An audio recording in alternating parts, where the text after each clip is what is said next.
Friends, हर रोज story का नया भाग देखने के लिए चैनल को सब्सक्राइब करके बेल आइकन को प्रेस कर लें ताकि नई आने वाली वीडियो की नोटिफिकेशन सबसे पहले आपको मिल सके। और हाँ, अभी तक मैंने जितनी भी कहानियाँ सुनाई उससे बिल्कुल हट कर है ये कहानी और आपको बहुत ही मज़ा आने वाला है, तो कहानी को पूरा ज़रूर सुनिएगा। ओ दीदी, उठ भी जाओ, कितनी देर तक सोती रहोगी? आज तो जल्दी उठ जाओ। पता नहीं कौन से ख्वाबों की दुनिया में भटकती रहती है ये। बेटा, यूं ख्वाबों में सिर्फ उदासी हाथ लगती है। ओ दीदी, अब उठ भी जा, वरना पानी का जग डाल दूंगी तुझ पे और सारे बिस्तर तुझे ही सुखाने होने हैं। उदयदी की माँ उसे लगातार आवाज दे रही थी, पर मजाल है कि उदयदी उठ जाए। उदयदी लखनऊ के एक मिडिल क्लास फैमिली की छोटी बेटी, वैसे उदित इनकी सगी बेटी नहीं है। उदित सुहाना की मासी की बेटी है। एक रोड एक्सीडेंट में उदित के माँ पापा की मौत हो गई थी। तब उदित 14 साल की थी। तब सुहाना की माँ अर्चना इसे अपने घर ले आई और ये यहीं की होकर रह गई। उदित एक मिलनसार, माता रानी की भक्त, बहुत ही कोमल मन की, स्वाभिमानी, बेहद संजीदा, खुश मिजाज लड़की है। पूरे मोहल्ले में सबकी चहेती और अपनी बहन की जान। आज उदित की बड़ी बहन सुहाना का संगीत और मेहंदी की रस्म होनी थी, पर यह आज भी सो रही थी। अचानक से उदित के चेहरे पर पानी गिरता है और वो हड़बड़ाकर उठ जाती है। उदित, क्या माँ, कितना अच्छा सपना देख रही थी, क्यों जगा दिया आपने? हम बस आज अपनी ड्रीम जॉब पाने ही वाले थे। माँ, मेरी भोली भाली बेटी, ऐसे सपनों में भाग दौड़ करने से कुछ नहीं होगा। कुंभकर्ण से किसी और दिन रेस लगा लेना। अभी समय तो देख ले बेटा, आज तेरी बहन की मेहंदी है, आज तो हम पर रहम कर। उदय उठकर घड़ी देखती हुई, हे माता रानी, 7 बज गई। क्या माँ, इतनी देर क्यों कर दी उठाने में हमें? हमारे और दीदी के लहंगे की फिटिंग करवाने जाना था। आप बिना पता नहीं क्या करते कर रहते हो। हमारे बिना कुछ नहीं हो सकता है इस घर का। माता रानी ही जाने क्या होगा हम नहीं रहे तो। तब हमें सुपर मेल बनना पड़ेगा सुबह सुबह। सुहाना, अच्छा जी, सुबह से उठाया जा रहा है महारानी को, फिर भी नखरे तो देखो जरा। खुद गलती करती हो और रोब माँ पर दिखा रही हो। अभी बताते हैं आपको हम। उदित के कानों को खींचते हुए सुहाना कहती है। उदित अपना कान छुड़ाकर टॉवल लेते हुए, सॉरी दीदी, पर अभी डांट खाने का टाइम नहीं है हमारे पास। आप बचा कर रखिएगा, हम आकर खा लेंगे आपकी डांट, कहते हुए उदित बाथरूम की तरफ भागती है। 11:30 बज रहे थे और उदित और उसकी बेस्ट फ्रेंड सरगम एक दर्जी की दुकान पर खड़े हैं। उदित, चचा, हमने कहा था कि लहंगा तैयार रखिएगा, पर आप तो हमारी बात सुनते ही नहीं हैं। हे माता रानी, क्या करें अब हम? आज मेहंदी है और हमें देखिए, हम यहाँ आपस में झगड़े कर रहे हैं। सरगम, शांत रहे यार, तू भी कितनी जल्दी डर जाती। हो जाएगा, तू बस पानी पी। चचा एक नज़र उदित को देखते हैं और फिर स्पीड से सिलाई करने लगते हैं। थोड़ी देर में ही लहंगा तैयार हो जाता है।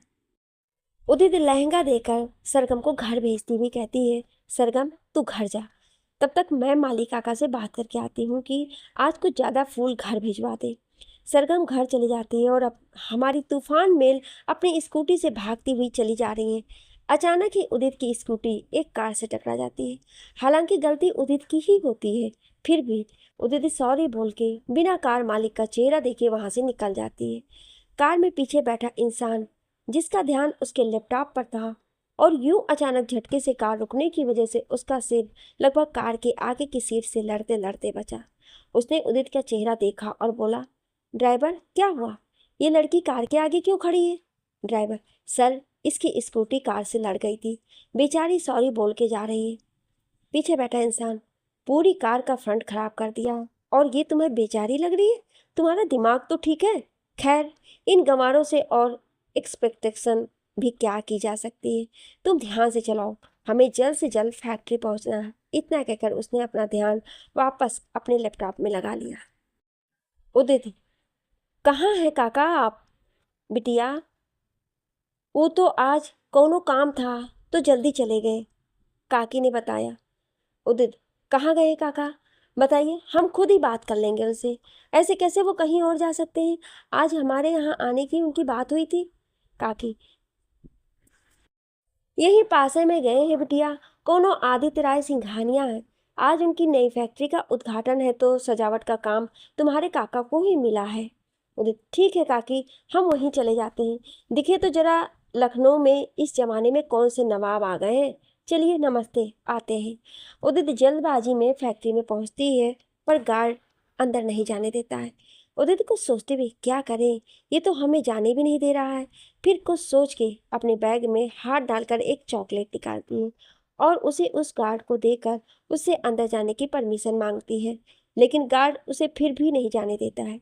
उदित, जब ये इतना खड़ूस है तो इनके मालिक तो क्या ही होंगे माता रानी, लेकिन अब यहाँ तक आए हैं तो खाली हाथ तो जाएंगे नहीं। इतना कहकर उदित इधर उधर देखती है। उसे फैक्ट्री के पीछे की दीवार दिखाई देती है जो कि ज़्यादा ऊंची नहीं होती है। उदित उस पर चढ़ जाती है, लेकिन उसे पार करके जैसे ही नीचे कूदती है सीधे आदित्य राय सिंघानिया के सामने गिरती है।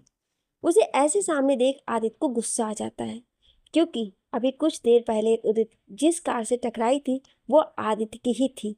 उदित ने उसका चेहरा नहीं देखा था, लेकिन आदित्य ने उसे देख लिया था। उदित, सॉरी सर, वो क्या है ना, हम थोड़ी जल्दी में हैं इसलिए ऐसे आना पड़ा। बाकी अगर गार्ड जी हमें आने देते तो हम ऐसे कभी नहीं आते। Aditya, what the hell damn it, are you out of your mind. Udit, देखिए, हमने बोला ना सॉरी, तो आप अपनी इंग्लिश की खिटिर पिटिर अपने पास रखिए। जवाब देना चाहे वो आपकी भाषा में आपको अच्छे से जवाब दे सकते हैं, लेकिन हमारी तहजीब हमें इज्जत करना सिखाती है। अपने रुतबे का फ़ायदा उठाकर लोगों को बेइज्जत करना नहीं। आगे से हटिए, हमें काका से कुछ काम है। आदित्य, तुम्हें इतनी भी तमीज़ नहीं कि किसी के प्राइवेट प्लेस में बिना परमिशन के नहीं जाते, यू फूल। उदित, और आपको इतनी भी तमीज़ नहीं है कि किसी लड़की से कैसे बात करते हैं। किसी को मूर्ख कहने से पहले अपने ज्ञान को भी परख लेना चाहिए थोड़ा। आदित्य, मुझे अब तक लगता ही था कि तुम छोटे शहर वाले गंवार होते हो, लेकिन आज तुमने ये प्रूव कर दिया कि seriously you all are really uneducated, no manners and no limits. Udit, देखिए मिस्टर, जरा ध्यान से सुनिएगा। गंवार नहीं है हम जो आपकी इंग्लिश ना समझे। और दूसरी बात, अगर आप किसी से बात कर रहे हैं तो जरा तमीज़ से और एहतियात करके बात करना बेहतर होता है, क्योंकि अभी आप उसी जगह खड़े हैं जहाँ से हम अनएजुकेट लोग बिलोंग करते हैं। अगर अभी आपको प्यास लगेगी तो आप इसी छोटे शहर का पानी पिएंगे। अगर जल्दी में ना होते तो बताते आपको कि हम क्या हैं, कैसे हैं, और मैनर्स कितने हैं हमारे पास और लिमिट्स कितनी हैं। आदित्य कुछ बोलने वाला होता है, तभी आदित्य की बहन वंदना आ जाती है तो दोनों चुप हो जाते हैं। उदित भाग कर काका के पास जाकर उनसे बात करती है तो काका कहते हैं कि यहाँ का काम खत्म करके वो वहीं आ जाएंगे। उदित जाते हुए मुड़कर वंदना की तरफ देखकर कहती है, आप हमें बहुत अच्छी लगी। काश आपके सर भी आपसे कुछ सीख लें। काश कोई इन्हें यह समझाने वाला जल्द मिले कि लोग दिलों से जुड़ते हैं, शहरों या पैसों से नहीं। कहते हुए उदित उसी रास्ते से वापस चली जाती है जिधर से आई थी। आदित्य उसे देखकर, तुम्हारे बारे में मेरी राय कभी नहीं बदलने वाले अनएजुकेटेड पीपल्स। तुम्हारी जैसी बदतमीज लड़कियां मुझे बिल्कुल भी नहीं पसंद। दोबारा जिस दिन मुझसे टकराई उसी दिन से तुम्हारी बुरी किस्मत शुरू हो जाएगी। वंदना उसे देखकर, आप भी हमें बहुत अच्छी लगी हैं। आज पहली बार हमने किसी ऐसे इंसान को देखा जो हमारे आदि को उसकी भाषा में जवाब देकर चुप करा सकता हो। आज सालों बाद कोई ऐसा मिला जो इससे ऐसे बात करता हूँ। वंदना आदित्य को आदि बोलती है, हम भी आपसे दोबारा जरूर मिलना चाहेंगे। वहां से निकलकर बड़बड़ाते हुए उदित जल्दी से घर पहुंचती है तो देखती है कि वहां तो बड़ी शांति है। उसके पापा एक जगह सर झुकाए बैठे हैं और उसकी माँ का रो रो कर बुरा हाल है, जबकि सुहाना वो तो पत्थर हो ही गई है। वो सरगम से पूछती है, सरगम क्या हुआ, यहाँ सब इतने चुपचाप क्यों है, कुछ हुआ है क्या, दी ऐसे इतनी चुप क्यों है। सरगम, अभी लड़के वालों का फ़ोन आया तो उन्होंने कहा कि उन्हें अपने लड़के के लिए मारुति 800 चाहिए। उनकी बात सुनकर अंकल उनसे बोले कि अभी इस वक्त ऐसे नहीं, ऐसे कैसे, आप अपनी मांग हमारे सामने रख सकते हैं, अचानक से इसका इंतजाम हम कहाँ से करें। हाँ, वो कुछ दिन बाद उनकी ये मांग जरूर पूरी कर देंगे। उन्होंने कहा अभी या तो फिर कभी नहीं। ये कहकर उन्होंने कहा कि अगर ये कार नहीं तो शादी भी नहीं। जब सुहाना दी ने ये सुना तो उन्होंने जीजू से बात की और जीजू ने कहा, पापा जो कह रहे हैं उनकी मर्जी से कर रहे हैं, मैं वही करूँगा जो वो कहेंगे। उदित, तो दी ने क्या कहा। सिमरन, तब दी ने कहा, आज शादी के एक दिन पहले तुम ये बोल रहे हो, कल शादी के बाद हो सकता है तुम मुझे मार ही डालो। मुझे नहीं करनी तुमसे शादी, और हाँ, बता देना तो एक कटोरा जरूर भेज देंगे तुम्हें, फिर चिल्ला चिल्ला के भीख मांगने में आसानी होगी। भिखारी। उदित, वाह मेरी शेरनी, कहाँ हो तुम, आज तो कमाल कर दिया। तभी वो कमरे में अकेले बैठी सुहाना को देखती है और कहती है, इतना अच्छा काम करने के बाद भी कोई दुखी नहीं होता है। आज आपने जो किया उसे करने के लिए बहुत हिम्मत चाहिए होती है। कोई ज़रूरी नहीं जो जल्दी मिल जाए वही सही हो। क्या पता माता रानी से कुछ स्पेशल प्लान कर रखा हो तुम्हारे लिए। वैसे भी ये आदमी मुझे जरा सा भी पसंद नहीं था, घमंडी और कमीना। मेरे जीजू तो मेरी तरह होंगे। फिर सुहाना को हंसाने के लिए ऊपर हाथ जोड़कर, हे माता रानी, मेरे जीजू भी मेरी तरह मीठे के शौकीन हो। दी तो बिल्कुल फीकी है, ना मीठा खाती है ना खाने देती हैं। उदित के इतना कहते ही सुहाना को हंसी आ गई और वो उदित के गालों पर प्यार से एक चपत लगाती है। सुहाना को हंसता देखकर उसे थोड़ी तसल्ली होती है। उदित, थोड़ी देर में आती हूँ, ये बोलकर कमरे में जाती है और खुद से कहती है, आज कितनी चीजें हो गई। पहले उस हिटलर से मिली, फिर घर पर ये सब। अब कुछ ना हो माता रानी, पर ये तो शुरुआत थी उदित के नए जीवन की। इधर आदित्य गुस्से से भरा जा रहा था। एक लड़की ने कैसे उससे ऐसे बातें कर ली। वो गुस्से में अपने रूम में आया और पौधों को पानी देने लगा। आदित्य को बागवानी का बहुत शौक था, तो जब कभी भी वो अपसेट होता था तो सीधे अपने कमरे में बने बगीचे में आ जाता था। आदित्य एक सक्सेसफुल बिजनेसमैन था। उसने ये मुकाम बहुत ही कम उम्र में हासिल कर लिया था। अपना कहने के लिए उसकी एक बड़ी बहन थी जिसे वो खुद से भी ज़्यादा प्यार करता था, नीरो, जो उसका बेस्ट फ्रेंड है। नानी, मामी, मामा और उनका बेटा आकाश, बस यही था उसका परिवार। आदित्य को प्यार से नफरत थी। उसे लगता था कि प्यार लोगों की ज़िंदगी बर्बाद कर देता है। इनफैक्ट उसे लगता था कि प्यार बस एक चीज़ है जो पैसों के बदले मिल जाती है। आज तक किसी ने उससे ऐसे बात नहीं की थी जैसे आज उदित ने की थी, और यही बात उसे बुरी तरीके से खल रही थी। आज दोनों जाने अनजाने एक दूसरे के बारे में ही सोच रहे थे, और शायद जिंदगी भी इन्हीं के बारे में सोच रही थी। जिंदगी ने अपनी बाजी चलनी शुरू कर दी थी। अब शुरुआत होने वाली थी दो ऐसे लोगों की कहानी की जो एक दूसरे से बिल्कुल अलग थे। एक उदित जो सपने देखा करती थी, सपने जो छोटे छोटे पर बेहद खास थे। वो उन्हें पूरा करना चाहती थी लेकिन बिना किसी को नुकसान पहुंचाए। और दूसरा आदित्य जिसके सपने काफ़ी बड़े थे और वो उन सपनों को किसी भी कीमत पर पूरा करना चाहता था। वो इसे किसी भी तरीके पर पूरा करना जानता था। इसकी हर कीमत देने के लिए वो तैयार था। उदित जो मानती थी कि ये दुनिया माता रानी की वजह से है, और दूसरा आदित्य जो खुद के दम पर जीना चाहता था और भगवान पर भरोसा नाम मात्र भी नहीं था। सुहाना खुद को बहुत मजबूत दिखाती थी पर अंदर से टूट चुकी थी। किसी भी लड़की के लिए तय हुई शादी का टूटना अच्छा नहीं होता है, भले से कहीं तक उस लड़की की गलती ना हो, लेकिन दुनिया चार बातें बनाने में पीछे नहीं रहती। यही सुहाना के साथ हो रहा था। आस पड़ोस हो या मार्केट, हर जगह वो चर्चा का विषय बन चुकी थी। इसी वजह से वो हमेशा उदास रहती थी। उदित से उसकी यह हालत देखी नहीं जा रही थी। शायद यही कारण था कि लखनऊ से कभी भी कहीं ना जाने वाली लड़की दिल्ली जैसे शहर जाने को तैयार हो गई। उदित अपनी बहन को अपनी जान से भी ज़्यादा प्यार करती थी और उसकी खुशी के लिए वो कुछ भी कर सकती थी। फिर ये तो बस कुछ दिनों की ट्रिप थी। दोनों बहनें तैयार थीं उस सफ़र के लिए जो उनकी ज़िंदगी में बदलाव लाने वाला था। दरअसल इसे सफ़र कहना गलत होगा, क्योंकि इसी दिल्ली शहर में उनकी मंजिल उनका इंतज़ार कर रही थी। अर्चना जी और उदित के पापा अपनी दोनों बच्चियों के साथ स्टेशन पर बैठे थे। बात दुनिया समाज से ज़्यादा सुहाना की थी, इसलिए वो उन्हें जाने दे रहे थे, वरना वो अपनी बच्चियों से दूर कभी नहीं होना चाहते थे। अर्चना जी, देखो उदित, सुहाना तो नहीं, लेकिन तुम बुआ को ज़्यादा परेशान ना करना। अपनी शरारतें वहाँ थोड़ी कम करना। बुआ अकेली है तो उनका ख्याल रखना। और सुहाना, तुम अपना और उदित दोनों का ख्याल रखना। नया शहर है तो संभाल के रहना। और हाँ, ज़्यादा देर रात तक बाहर ना रहना। उदित, ठीक है माता श्री, अब जाए नहीं तो ट्रेन जो है ना वो हमको लिए बिना चली जाएगी। वो क्या है ना, वो हमारी माता नहीं है जो हमारा इंतज़ार करेगी या हमें सलाह देगी। अर्चना जी उदित की गालों को छूकर, जाओ मेरी पागल बेटियां, कुछ दिन ही सही लखनऊ आज़ाद रहेगा आपकी हरकतों से, और हम याद करेंगे आपको। अर्चना जी की आंखों में आंसू आ जाते हैं। उदित, माँ आप रो क्यों रही हैं? हम कौन सा हमेशा के लिए जा रहे हैं? बस कुछ दिन बुआ के पास रहेंगे और फिर देखना हमसे परेशान होकर वो खुद हमको घर से भगा देंगी। सुहाना, माँ हम रखेंगे अपना ख्याल, आप भी अपना और पापा का ख्याल रखिएगा, हम दोनों जल्दी ही आ जाएंगे। मिश्रा जी अपनी बेटियों का सामान ट्रेन में रखते हैं और उन्हें गले से लगा लेते हैं।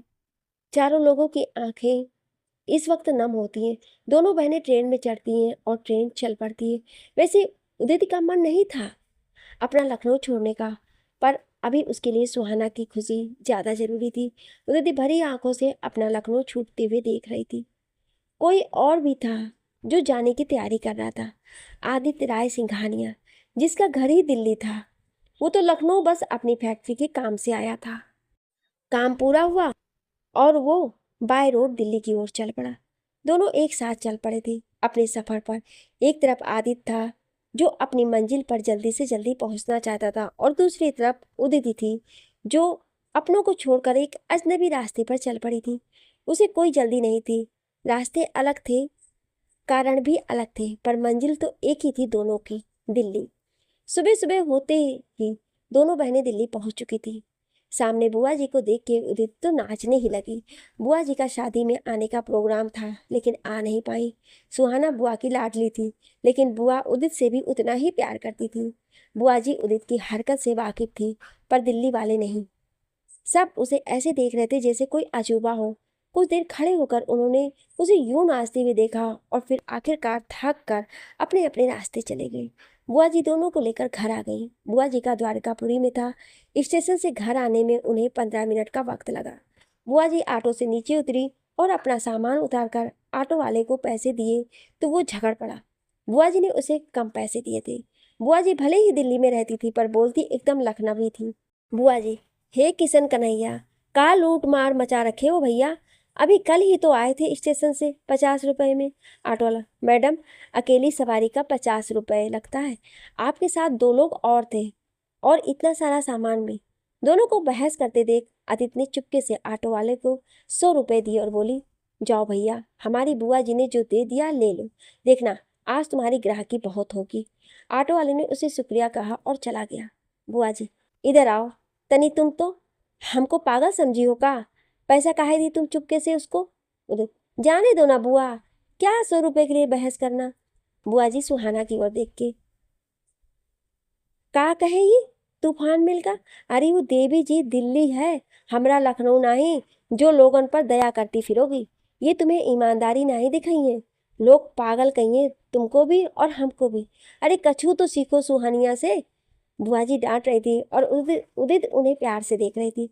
उदित इनके गले में हाथों को डालकर, अब का करे बुआ, हम तुम्हारी डांट को इतना याद करते हैं कि का बताएं, यही खातिर ऐसी हरकतें करते रहते हैं। और रही बात दीदी से कछु सीखने की, तो सीखना तो इन्हें हमसे चाहिए। हंसना, खुश रहना, लोगों से बात करना, किसी बात का दिल से ना लगाना। देखो कैसे मुंह बनाए बैठी हैं, अभी भी अपने शहर से इतनी दूर आ गए हैं। अब तो मौसम भी बदल गवा है, लेकिन मजाल है कि इनके मिजाज में कोनो फर्क आ जाए। जाने कौन से देश की अर्थव्यवस्था का भार इनके सर पर आ बैठा है। कहते हुए उदित ने बुआ का ध्यान सुहाना की तरफ किया, जिसका ध्यान जाने कहाँ था। वो इनकी बात सुन ही नहीं रही थी। बुआ जी ने उसे देखा और कहा, अच्छा अब ये मस्खरी बहुत हो गई, जाओ दोनों नहाए के आओ, तबे तक हम कछु ना कछु बना देते हैं तुम लोगन के खातिर। जाओ भी, स्टोर रूम के बगल वाला कमरा साफ करा दिए हैं तुम दोनों के खातिर। उदित, ठीक है, जैसे किशन कन्हैया की आज्ञा। चलो बहन जी। बुआ जी, हमारी नकल उतार रही है, थप्पड़ मारेंगे तुमको। उदित, बुआ के गालों के थप्पड़ बादे मार लेना बुआ, अभी तो कुछ खिला दो, पेट में चूहे नहीं शेर घूम रहे हैं। बुआ, जाओ नहा धो करके आओ, हम बनाते हैं तुम्हारे लिए खाना। दोनों अपने कमरे में जाती हैं। बुआ जी दिल्ली में अकेली रहती हैं। बुआ जी ने शादी नहीं की है, वो कान्हा जी को ही अपना पति मानती हैं। दिल्ली के पुराने मार्केट में बुआ जी की एक छोटी सी साड़ियों की दुकान है। कमरे में आकर सुहाना बाथरूम में चली जाती है और उदित रूम का निरीक्षण करती है। और फिर रूम की हालत को देखकर अपना हाथ कमर पर रखकर सोचने की एक्टिंग करते हुए बोली, हे माता रानी, अभी तो बहुत कुछ करना पड़ेगा यहाँ। ऐसे में तो हमें अकेले बिल्कुल भी नींद नहीं आएगी। एक भी खिड़की नहीं है कमरे में, जबकि बुआ जी जानती हैं अंधेरे से हमको कितना डर लगता है। चलो, हम अपने कमरे की रौनक खुद ही ला लेंगे। उदित अपने साथ लखनऊ से अपने कमरे के कुछ सामान लेकर आई थी। ये वो चीजें थी जो उसके दिल के पास थी। उसके सामान में थे सलमान के पोस्टर्स, मेटल के बने रंग बिरंगी रोशनी वाले तार, उसके माँ पापा की फोटो, मिरर के पास लगने वाली हैलोजन लाइट्स, उसकी प्यारी माता रानी की छोटी सी मूर्ति जो उसके पास हमेशा रहती थी। देखते ही देखते कुछ मिनटों में उसने पूरा कमरा सजा दिया। पोस्टर्स को दीवारों पर, हैलोजन लाइट्स को मिरर के चारों तरफ, तारों को बेड के ऊपर। दरअसल उदित का मानना था कि उसके माँ पापा तारा बन गए हैं। अब वो आसमान के तारों को सोते समय नहीं देख सकती, इसलिए उन्हें बेड पर लगाती थी। इस तरह वो उनके पास रहते हैं। सारा काम करके वो भी फ्रेश हो गई। तब तक बुआ जी की आवाज़ आती है और दोनों खाना खाने आ जाती है। खा के बुआ उन्हें आराम करने को बोल के दुकान पर चली जाती है। दोनों सफ़र से थकी होती हैं तो जल्दी से सो जाती है। इधर आदित्य अपने कमरे में बैठकर लैपटॉप पर कुछ काम कर रहा है। सॉरी, आदित्य के बारे में ज़्यादा बातें नहीं की हमने। आदित्य, उम्र 26 साल, 6 फुट लंबाई, जिम में बनाया हुआ शरीर, हल्की हल्की सी बियर्ड जिन्हें सेट किया हुआ है, हमेशा कोट पैंट में रहने वाला, कोरा रंग, चेहरे पर एक positive attitude, full of confidence, एक कान में Bluetooth, all time angry look, पर अपनी दी के साथ एक मासूम बच्चा। थोड़ी देर में ही आदित्य अपने मैनेजर नीरो को कॉल करके कुछ बात करता है। Aditya, yes Neero, what happened to that secretary interview that was going to happen today, update me immediately. Neero जो अभी इंटरव्यू देने में बिजी था, उसने कहा, जी सर, मैं आपको अभी अपडेट करता हूँ। Aditya, okay, today I am not come in office, so you are attend all things, okay. Neero, okay sir. वैसे किसी ने कभी भी आदित्य को हंसते हुए नहीं देखा था। आदित्य ने कभी खुद को किसी के आगे इतना खुलने ही नहीं दिया था। सिर्फ 3 लोग थे जो आदित्य को समझते थे, एक वंदना, दूसरा आदित्य का भाई आकाश, और तीसरा था नीरो जो आदित्य के बचपन का दोस्त था। तो ऑफिस में उसका मैनेजर और घर पर उसका भाई, दोनों एक दूसरे के हर इमोशन से वाकिफ थे। कभी कभी आदित्य जब गुस्से में होता था तो नीरो को डांट देता था, पर नीरो ने इस बात का कभी भी बुरा नहीं मानता था। उसे पता था कि आदित्य शॉर्ट टेम्पर के साथ थोड़ा गुस्सैल भी था। जब उसे फील होता था कि उसने गलती की है तो तुरंत सॉरी भी बोल देता था। पर सॉरी और थैंक्स, ये वर्ड्स उसकी डिक्शनरी में सिर्फ दी और नीरो के लिए ही थे। बाकी कभी भी आदित्य ने किसी को ये वर्ड्स नहीं बोले थे। आज रक्षाबंधन था, इसलिए आदित्य ऑफिस नहीं गया था। तभी वंदना कमरे में आती है। वंदना, आदि, हम कितनी बार बोले आपसे कि कम से कम आज तो ये ऑफिस का काम रहने दो। ये लो, इसे पहन लो, एक कुर्ते का सेट देती हुई, और जल्दी से नीचे आओ, मैं और आकाश आपका वेट कर रहे हैं। और नीरो कहाँ है? अब ये मत कहना कि आज भी आपने उसे काम दे रखा है। आदित्य, कुर्ते को साइड में रखते हुए, दी, आपको पता है ना, I don't like this beer. ये भी बाकी ड्रेसेस की तरह वार्डरोब में रहने वाला है। वरना अच्छा ठीक है, जो पहनना है पहनिए, पर नीचे तो चलिए और नीरो को फ़ोन कीजिए। आदित्य, दी आप चलिए, मैं आता हूँ उसे फ़ोन करके। आदित्य नीचे आता है, white shirt, grey pant with grey blazer, एक हाथ में वॉच और दूसरे हाथ में दी का बांधा हुआ कलावा, जो कि वंदना अक्सर ज़बरदस्ती करके बांधती है। अपने ब्लेजर का बटन बंद करते हुए नीचे आता है और अपने हाथों को आगे करके कहता है, आदित्य, हाँ दी, जल्दी बांधिए। वंदना, रुकिए जरा। वंदना पहले चंदन करती है आदित्य पर, फिर राखी बांधती है, फिर अपने हाथों की बनी मीठा खिलाती है। वैसे आदित्य को मीठा बिल्कुल भी पसंद नहीं है, पर दी के हाथों का मीठा तो वो पेट भर के खाता है। उसके बाद वंदना दी आकाश को बांधती है। तभी नीरो हाँफते हुए, दी मैं भी हूँ। वंदना, क्या भाई, कहाँ थे आज के दिन भी लेट? कब से तुम्हारे बारे में पूछे जा रही हूँ आदित्य से। नीरो आदित्य की ओर देखती हुई, क्या करे दी, मेरे बॉस जो है ना, थोड़े र्यूड टाइप के हैं। खुद तो अपने घर पर मजे से बैठे हैं और हमें आज के दिन भी काम करा रहे हैं। रही बात आदि से हमारे बारे में पूछने की, तो इस चीज़ के लिए आपने गलत आदमी को चुन लिया है, क्योंकि यही शख्स है जो मुझे काम देता रहता है। फिर भी देखिए, हम आ ही गए। आकाश मामी और नानी की ओर देखता है। और हल्के से आंखों को दबा देता है। सब हंसने लगते हैं, साथ में आदित्य भी मुस्कुरा देता है, फिर इधर उधर देखकर तुरंत ही पहले जैसा हो जाता है। नीरो, देखो दी, मैंने आज इस खड़ूस को भी हंसा दिया। Aditya, excuse me, what are you saying mister Neero? Neero, बेटा ऑफिस टाइम खत्म हो चुका है, तो अब तू मेरा बॉस नहीं है, समझा? ये अपना एक्सक्यूज मी बंद कर अब। आदित्य, बट दोस्त तो हूं ना, मैं रूम में जा रहा हूँ, फ्री होके आ जाना। नीरव, हाँ सही है, तू चला ही जा, नहीं तो अभी गुस्से में इधर उधर घूमता रहेगा और कोई एंजॉय भी नहीं कर पाएगा। जा भाई तू जा। आदित्य नीरव को देखकर मुस्कुराते हुए कहता है, तू है ना मेरा गुस्सा शांत करने के लिए, और चला जाता है।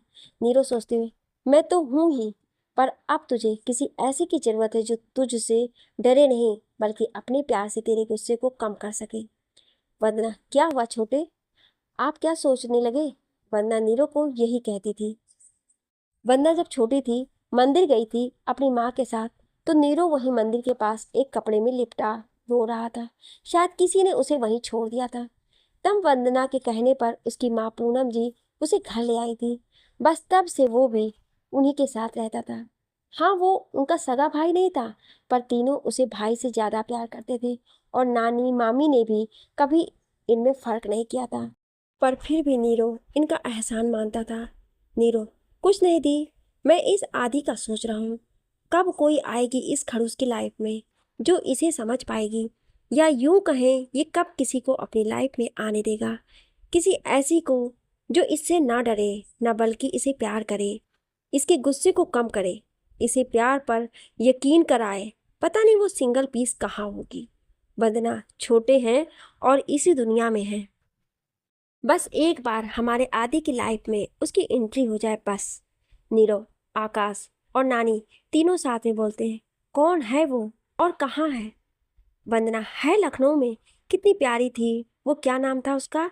हाँ, उदित मिश्रा। वंदना उन्हें बताती है कि कैसे बिना डरे उदित ने आदि से बातें की। वो बताती है कि कैसे उसने आदि को चुप करा दिया था। नीरो, दी, यही है वो जो अपने एंग्री मैन को रांझना बना सकती है। आपने उसका पता लिया, कहाँ है वो? अभी लखनऊ में ही है या कहीं और? नीरो ने एक सांस में ही सब कुछ पूछ लेता है। वरना रुको छोटे, हाँ वो लखनऊ की ही है, और जिस दिन वो फैक्ट्री पर आई थी उसी दिन उसकी बहन की शादी थी शायद, तो जल्दी में थी वो, पर हम तीनों मिलकर ढूंढ ही लेंगे, क्यों छोटे? नीरो और आकाश ऑफकोर्स दी, और तीनों ने हाई फाई दी किया। अंधेरी रात, चारों तरफ सिर्फ और सिर्फ अंधेरा है। उदित कहीं जा रही है, लेकिन अंधेरा होने की वजह से वो अचानक रास्ता भूल जाती है। वो खो जाती है, तभी उसे किसी की आवाज़ आती है जो उसी की तरफ आ रही है। वो चिल्लाना चाहती है, पर किसी ने जैसे उसका मुंह बंद कर दिया हो। उसकी सांसें ऊपर नीचे होने लगती है और उसके हाथ पैर सुन्न पड़ जाते हैं। अचानक से उसके सामने दो लाल आंखें आ जाती हैं। वो खुद को संभाल कर जोर से भागती है और भागते भागते उलझकर गिर जाती है। तभी कोई अपना हाथ देता है और उदित अपनी आंखें बंद करके माँ माँ बोलती रहती है। इसी के साथ उसकी आंखें खुल जाती है। तभी सुहाना किचन से दौड़ती आती है। उदित पसीने से पूरी भीग चुकी है और उसकी सांसें उधड़ रही थी। सुहाना पानी का गिलास उसे देते हुए, उदित क्या हुआ बच्चा? उदित, कुछ नहीं दी, वही सपना फिर से। सुहाना उसके बालों को सहलाते हुए, कोई बात नहीं, ऐसे सपनों का कोई वजूद नहीं होता है, वो सिर्फ सपने होते हैं, डरने की कोई जरूरत नहीं है। सुहाना उदित को डरा देख अपने सीने से लगा लेती है। थोड़ी देर बाद, अच्छा उठ जा, हाथ मुंह धो ले, मैं चाय लाती हूँ तेरे लिए। दोनों बहनें चाय पीती हैं। सुहाना नोटिस करती है उदित अभी भी अपनी सोच में गुम है, तो वो उसका दिमाग भटकाने के लिए उसे कहती है, बच्चा सुन, तू बुआ के पास चली जा, शायद उन्हें कुछ काम है। उदित, ठीक है। थोड़ी देर बाद उदित जाने के लिए तैयार रहती है, तो सुहाना उसके चेहरे को थाम कर, देख बेटू, दिल्ली अपने लखनऊ जैसा नहीं है, तो किसी से ज़्यादा बात मत करना, और हाँ, संभाल के जाना। उदित नॉर्मल होकर, वो मेरी प्यारी दीदी, आप इतनी चिंता क्यों करते हो? हम ठीक हैं, अब हम आराम से जाएंगे। ठीक, अब जाएं? सुहाना, ठीक है, जाओ। उदित जल्दी जल्दी बुआ के पास जाती है और आते ही दुकान के बाहर की सीढ़ियों पर गिर जाती है। बुआ, हे किशन कन्हैया, अरे तूफान मिल, कितनी बार कहे संभाल के चलो, पर मजाल है तुमका समझ आए। सुनो, ई के साथ जाओ और सिंघानिया मेंशन से में दे आओ, और हाँ, देवी ठीक से जाना, कछु गड़बड़ ना करना, समझी कि नहीं? उदित बुआ के गालों को खींचते हुए, समझ गए बुआ जी। उदित सिंघानिया मेंशन के सामने ऑटो से उतरते हुए, हे माता रानी, इतना बड़ा घर, ये लोग एक दूसरे से कितना दूर रहते होंगे। खैर, हमें क्या करना है। उदित घर के अंदर जाने को पैर उठाती है, तभी गेट पर रखी चावल की बोरी में उसका पैर लगता है और वो गिरते गिरते बच जाती है। पूरा चावल घर के अंदर फैल जाता है। वो पीछे होने लगती है, तभी पास में रखे कीलों के ढेर में से एक कील उसके पैर में चुभ जाती है और उसके पैर में चोट लग जाती है। उदित कील तो निकाल देती है, लेकिन चोट पर ज्यादा ध्यान नहीं देती है, जबकि उसके पैर से खून आ रहा होता है। बोरी गिरने की आवाज से सारे घर वाले हॉल में आ जाते हैं। वंदना तो देखकर चौंक जाती है कि ये यहाँ कैसे। बाकी घर वाले उदित को देखने लग जाते हैं। हाइट 5 फुट 3 इंच, दूध जैसी गोरी कत्थई आंखें, सुनहरे बाल जो कमर तक है। पर्सनालिटी ऐसे जैसे भगवान ने फुर्सत से बनाया हो। चेहरा इतना मासूम जैसे किसी बच्चे जैसा। लखनवी अंदाज का पटियाला कुर्ता। नीरो तो उसे देखता ही रह जाता है। तभी उदित बोलती है, हमें माफ कीजिएगा, ये पता नहीं कैसे हो गया। आपका चावल खराब हो गया, हमारा पैर इस पर गलती से लग गया। सच कह रहे हैं, हम नहीं जानती ये सब कैसे हो गया। बोलते बोलते उसकी आंखों में आंसू आ जाते हैं। अब तक वंदना को समझ आ जाता है कि वो जो उदित को सपना समझ रही है, वो यहाँ सच में है, यहाँ है, और वो कोई सपना नहीं देख रही है। वंदना आगे आती है, जिसे देख उदित को थोड़ी शांति मिलती है। वंदना उदित को पकड़ कर लाती है और सोफे पर बिठाती है। जिधर चावल गिरा है उधर देखकर, तुम रिलैक्स करो, कोई नहीं, वो साफ हो जाएगा। वंदना दी गिरे हुए चावलों और उदित के पैरों की छाप देखकर मन में सोचती है कि देखो, भगवान भी यही चाहते हैं कि तुम इसी घर में आओ। अब वंदना बाकी सबको देखती है, जो एकटक उदित को भी देख रहे हैं।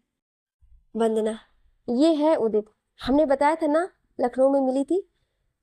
सब अब वंदना को देखने लगते हैं, तो वंदना आंखों आंखों में उन्हें शांत रहने को कहती है। तभी आदित्य अपने रूम से बाहर आता है और ये सबको यूं हाल में खड़े देखकर कहता है, क्या मेला लगा रखा है सबने यहाँ? आखिर हो क्या रहा है? अभी तक उसने उदित को नहीं देखा। आदित्य, हरिराम, हरिराम कहाँ हो?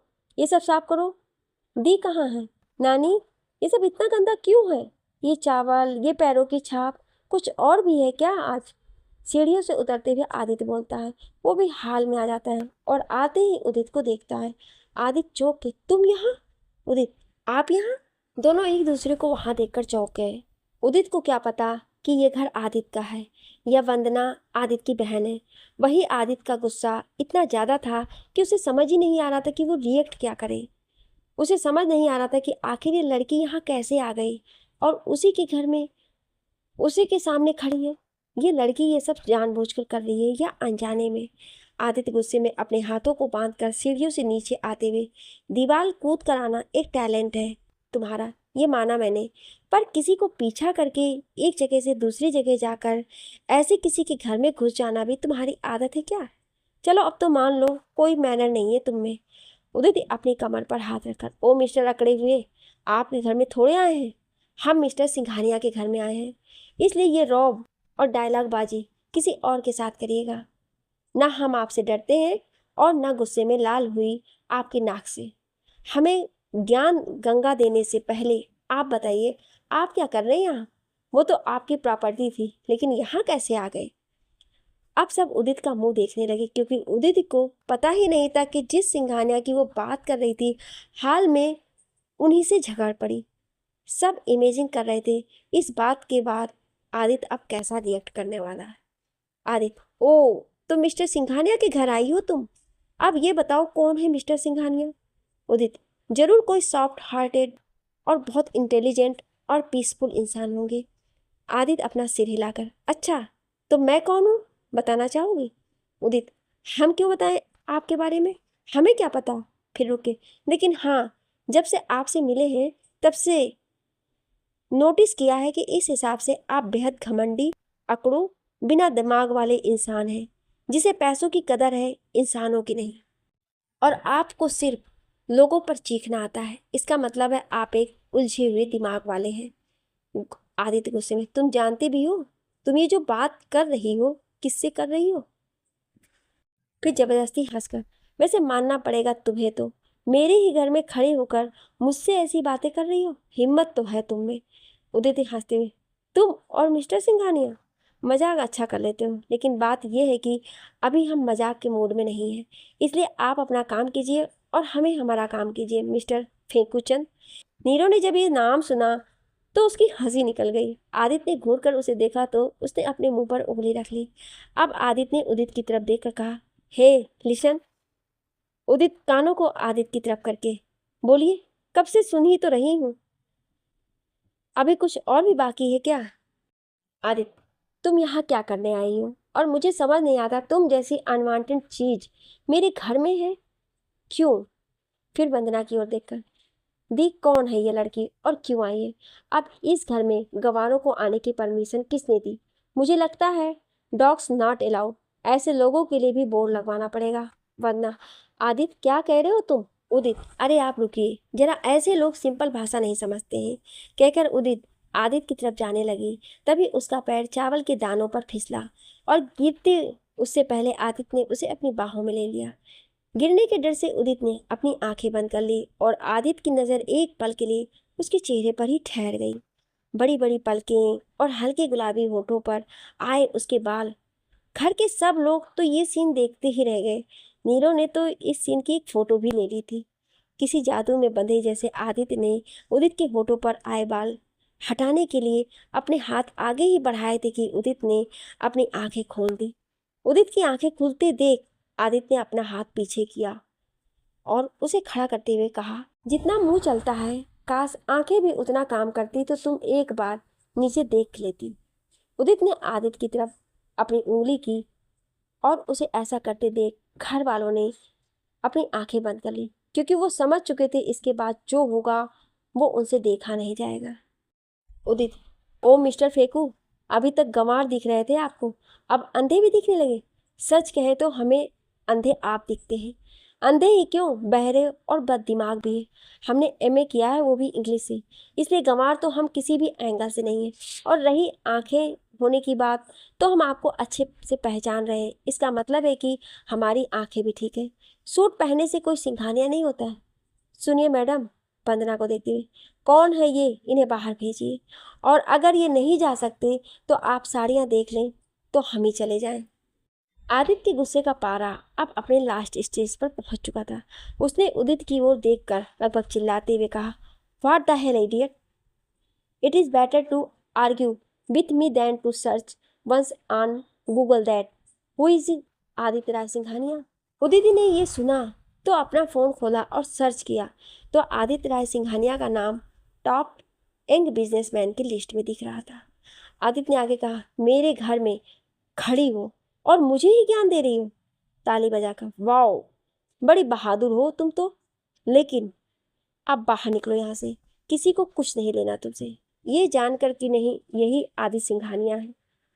उदित थोड़ा डर जाती है, पर उस डर को चेहरे पर नहीं आने देती है और पूरी हिम्मत जोड़कर कहती है, उदित, देखिए, यहाँ हम आपसे लड़ने झगड़ने नहीं आए हैं। शुरुआत आपने की थी तो हमने आपको आपकी भाषा में जवाब दिया। आप जो भी हो, हमें इससे मतलब नहीं है। हम बस यहाँ जो करने आए हैं उसे करके चले जाएंगे।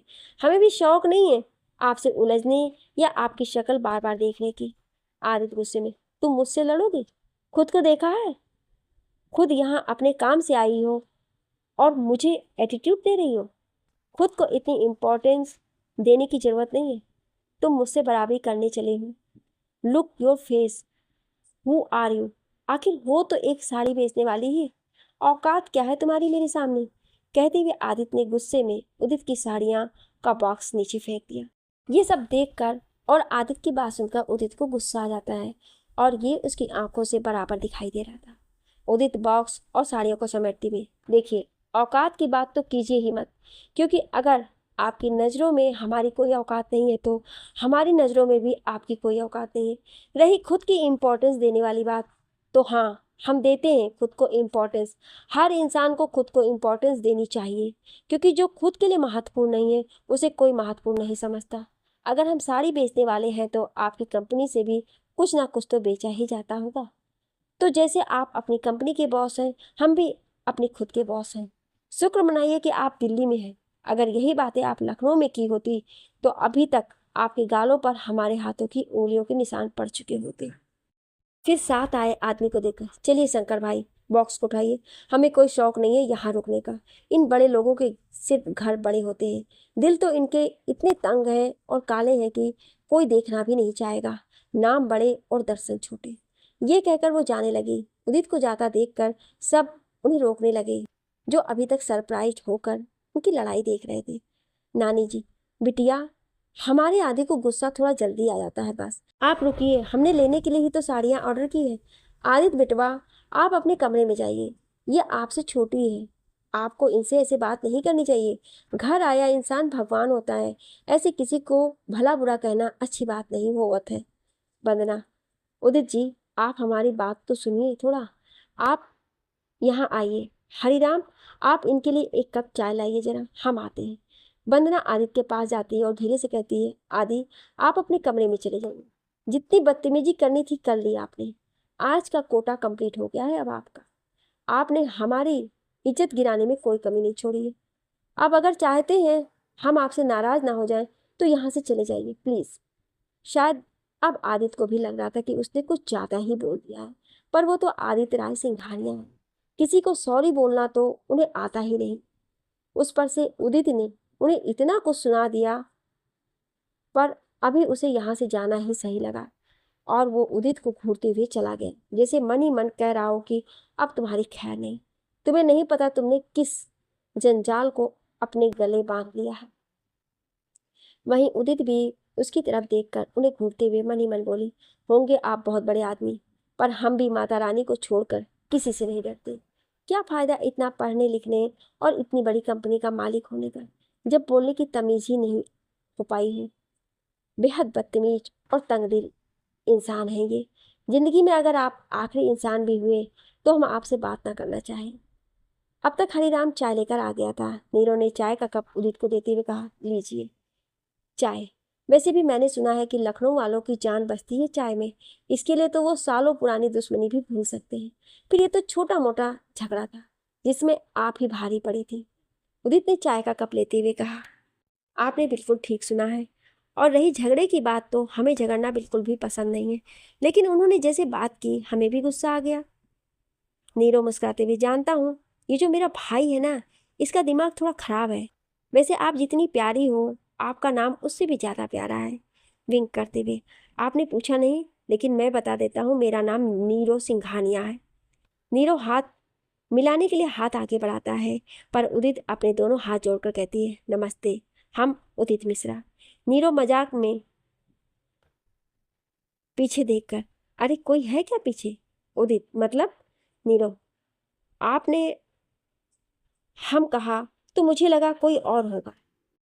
इधर उधर देखकर नीरो हंसता हुआ बोला तो उदित भी हंसने लगी। आकाश आगे आकर, और मेरा आकाश सिंघानिया है, और हमें इनकी नानी है बिटिया, नानी ने कहा। मामी आगे आई और खुश होकर बोली, हम है स्नेहलता सिंघानिया, आकाश की माँ और इन तीनों की मामी। उदित, हमें आप सबसे मिलकर बहुत खुशी हुई। आप जल्दी से साड़ियाँ सिलेक्ट कर ले तो हम घर जाएं। घर पे हमारी दीदी और बुआ इंतजार कर रही होंगी। नानी, मामी, वंदना साड़ियाँ देखने लगी और नीरो, वंदना और आकाश उदित को। उदित कुछ देर इधर उधर देखने के बाद, एक बात पूछे आपसे वंदना जी, बुरा तो नहीं मानेंगी आप?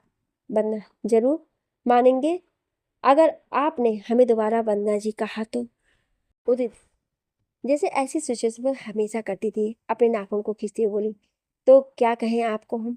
अपनी बड़ी बड़ी आंखों को और बड़ा करते हुए उदिति ने कहा, वंदना, अगर आपको सही लगे तो आज से आप हमें दी बोल सकती हैं।